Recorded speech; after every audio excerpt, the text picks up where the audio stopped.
Et salut à tous et à toutes, c'est Shinred. Aujourd'hui, on est là pour notre tuto numéro 7 qui va se baser sur un une porte, une magnifique porte avec une plaque de pression. On va avancer pour l'ouvrir. Et bah non, c'est un piège.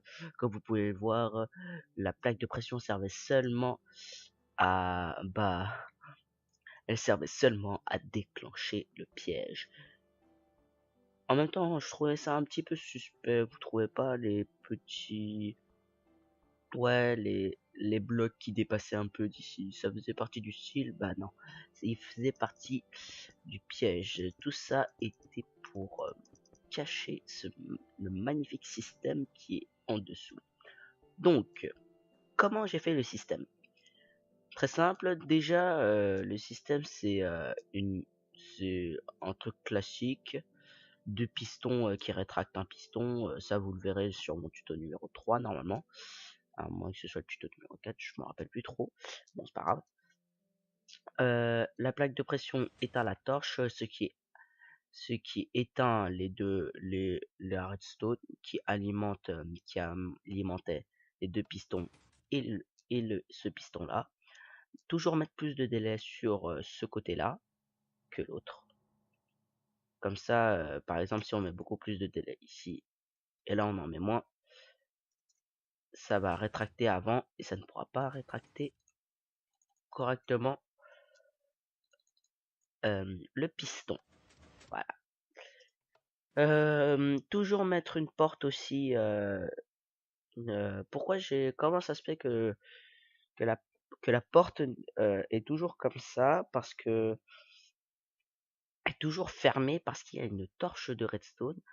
Même si vous mettez une plaque de pression par exemple ici, bah, elle s'ouvrira pas parce qu'elle est déjà alimentée par une torche de redstone. Ça, c'est le principe pour ne pas que quelqu'un rentre de ce côté.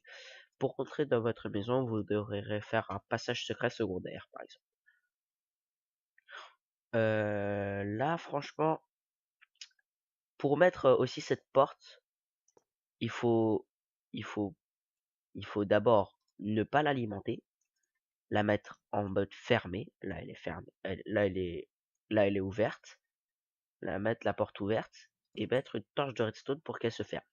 Aussi, pour ne pas qu'il y ait un espace ici, et pour ne pas que... Bah, ops. Ah, je suis tombé dans mon propre piège. Pardon, je remets cette plaque de pression. Et pour ne pas que le piège il rate à cause de ce petit trou, parce que oui, on peut esquiver ce piège, voilà, comme ça. Si s'il y a seulement un trou ici, bah au lieu de le mettre de ce côté, on le met de l'autre côté, de ce côté-là, pour pouvoir ensuite l'activer et pour que ce soit pour qu'il n'y ait pas de trou pour que le piège ne rate pas. S'il est bien caché s'il est bien caché et, euh, et et si vous avez bien suivi mes conseils, comme ça, hop, caché, on cache tout, voilà, comme ça, bah il sera optimal et il sera totalement invisible, parfait pour protéger votre maison. Par contre, il faudra faire une porte secondaire pour pouvoir rentrer. Mais c'est un parfait piège pour protéger votre maison. J'espère que vous aurez aimé cette vidéo et n'oubliez pas de vous abonner et de liker celle-ci.